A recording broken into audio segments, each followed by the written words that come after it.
Kubla people log baro kim tim tai pi borar one po Office of the District Assistant Judgment West Kasihil District Nostoin and Eastern West Kasihil District Mairang. Kani pos kibalat kide po Mairang mah po Eastern West. Advertisement for work interview. Application in standard form are here to invite for the interested candidate who are citizen of India. Term tai tu candidate kiba ko apply kani kan mau pihak pendap na papo jongka standard form. Badikan standard form hilaban yo na po cyber hilaban pasai na depan thil kinu kan kidon ni ketika standard form hilaban pendap baru itu kidon kamang tei nangta hakapor ba don ka work interview hilaban ra hilaban submit ketika application jumpi ka standard form. For the contractual pools of physical staff for live stream of code proceeding in subsidiary course Eastern West District Mairang. Ta kani ka post kita ka contractual ka kerjaan jono post kedai live stream code proceeding temtaban ka ban snan dan ban live stream hapo code kedai ka kamu. Kedai pintai post name of the post kedai technical for live streaming of code proceeding kan barjung ki post kelai tangi way post mata ka education qualification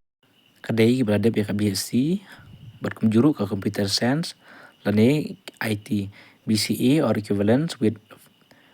55 aggregate mark but entah itu iba yo 100% aggregate mark saning mo. Candidate have a minimum typing speed of 40 word per minute. Berkumjuru kideban doni kajing speed ban type UP hapo jongka saupo kentin haka kiki minute.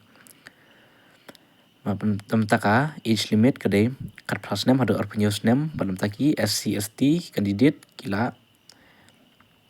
arpanyos 6 nata plus akasan 6 kan long hadu laipu ars 6 bat kajing siu lane kajing yo kalong arpsan hajar si benai mo. The serious candidate having requisite qualification and fulfilling other eligibility condition may appear for the work interview and submit their fill of application in standard form with termtai tu ki candidate kiba one po ka work interview kan mau pihak mara ikut kisla jung pi baro ka application form ka standard form jung pi pihak masumiro arteli kidur passport mamtaki self attest copy ki qualification certificate ki jung pi berkum juru ki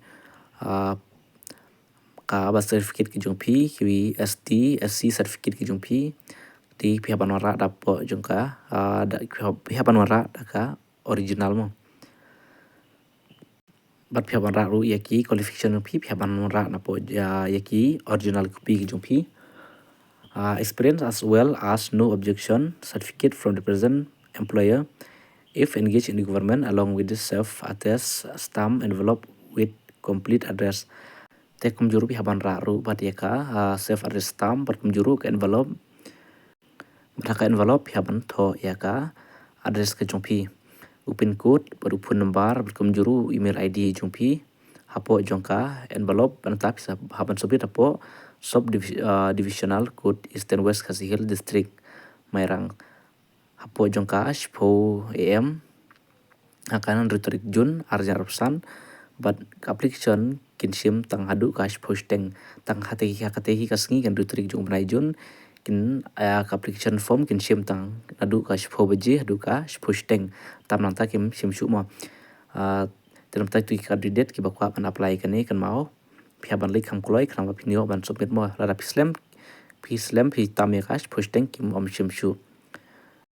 tentang kini jemput kan ora pi menta subha ban share ban like ban subscribe ru ke channel ka jonga ban share lang ki weru kan ba kini tip lang